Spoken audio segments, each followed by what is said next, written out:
Okay, so in this video, I'm combining two emotions, and there's a reason for that. It's because they're closely related to one another and they share the same chapter in the book. So let's talk first about disgust. This is a disgust face, and you can see there's like a tongue sticking out and like the eyebrows kind of go down. Disgust is an emotion that helps keep us alive. It keeps us healthy. So when we see something unhealthy like dog poop or rotting meat, we have this response to it, okay? That tells us to stay away and whatnot.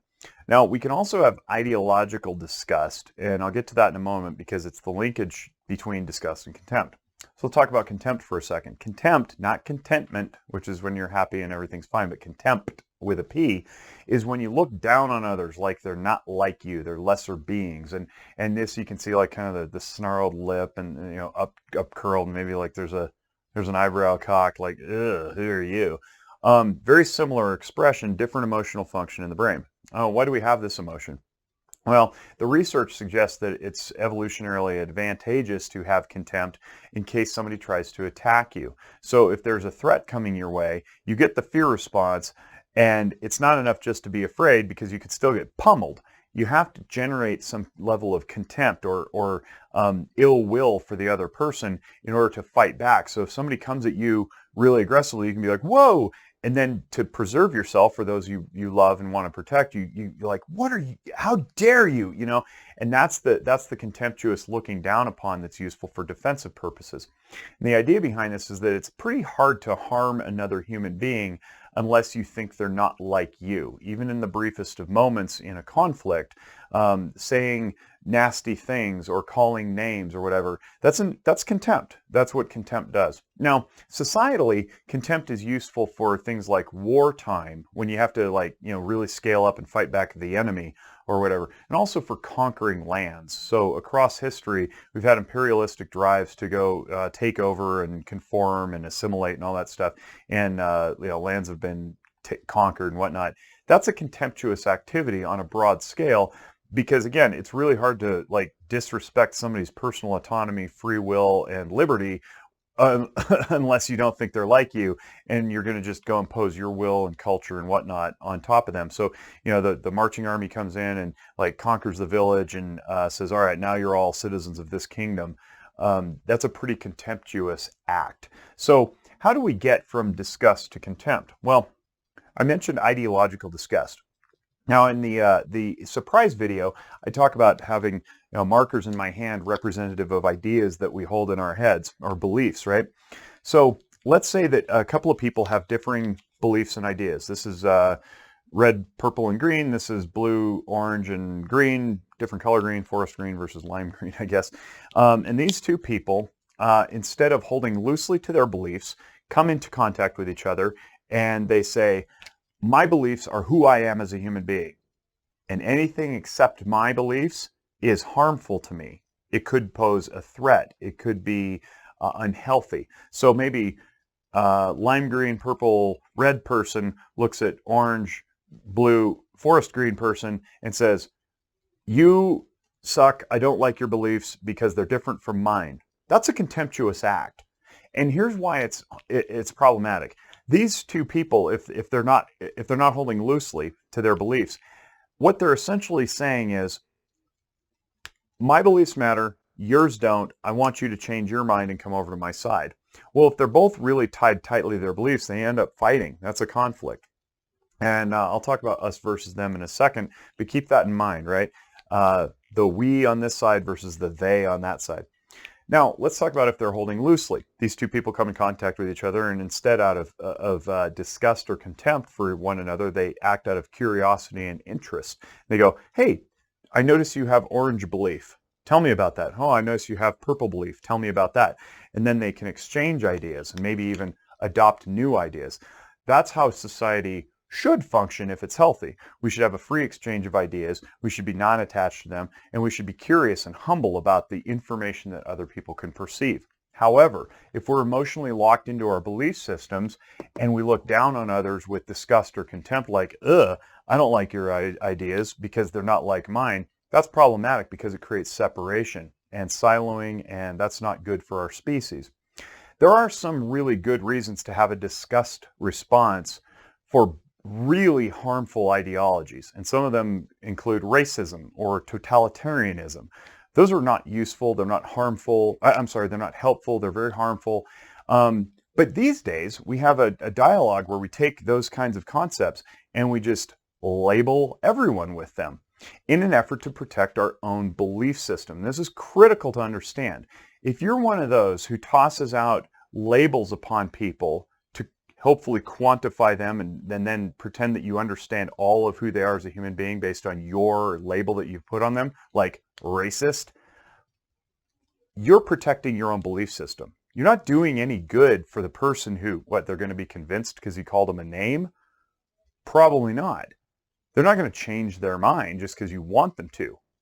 And in so doing, you're only re-underscoring your own belief system such that you're not going to move off of it anyway.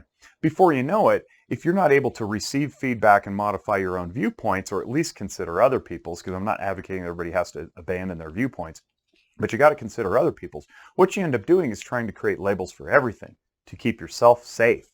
So as long as I can quantify and label and box up and put into a little nice, neat little tidy pile what I think about someone, I am protected. I don't have to consider them anymore because I have regarded them with disgust and contempt and said, you're not a part of my life, you're not useful. So let's take, for example, me. I wear many hats and I walk in many different circles and I espouse many different seemingly divergent viewpoints, but they're all housed under one roof. So I happen to be a firearms owner. That's not a secret to anybody. I happen to be a mental health clinician. That's not a secret to anybody, I hope, if you're watching this video. For some people, they can't reconcile those two. There's lots of reasons why. I'm not going to get into them. But let's add a few more. I was in a fraternity in college. I played sports growing up. I also played music. I was an all-state musician.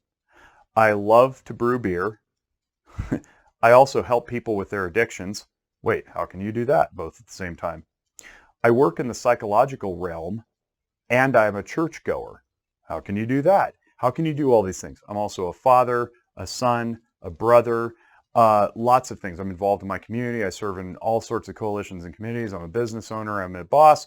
I'm also a co-owner and sort of an employee to my co-owner who's also a boss. I definitely want to run things by her when we make decisions. So I'm not monolithic. But each one of those came with a label.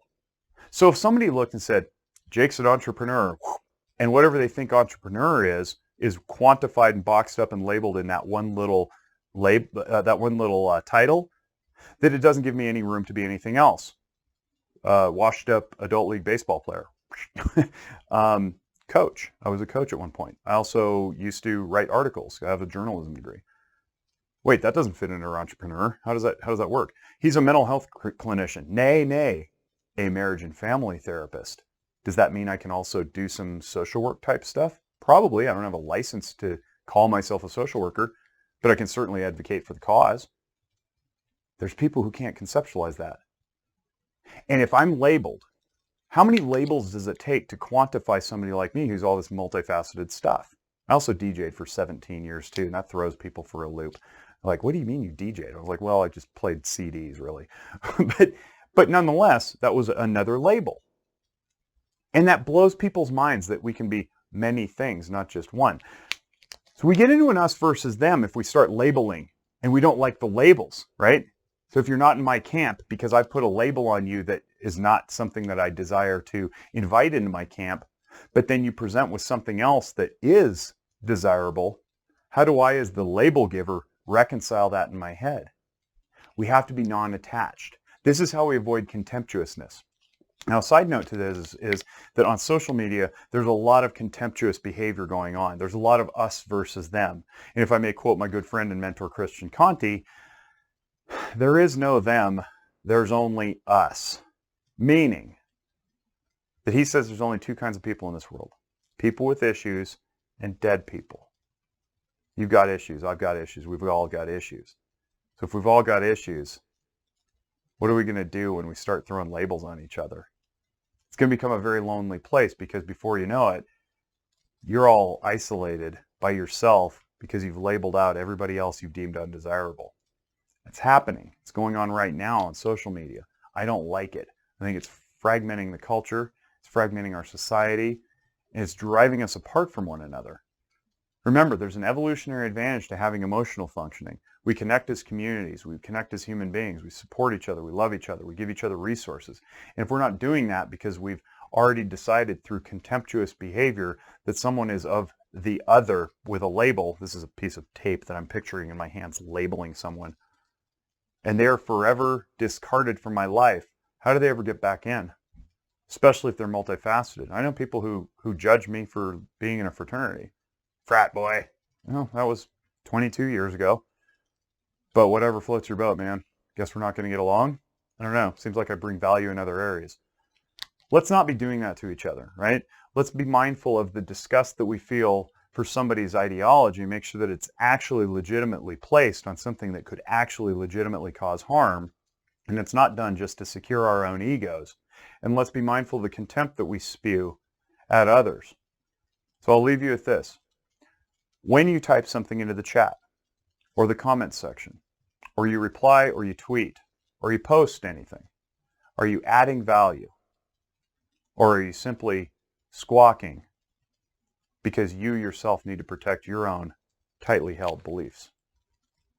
Hope this was useful for you. I hope you share it around. If you found it useful, that's great. If not, don't hold me in contempt. On behalf of Zephyr Wellness family, we wish you all great mental wellness.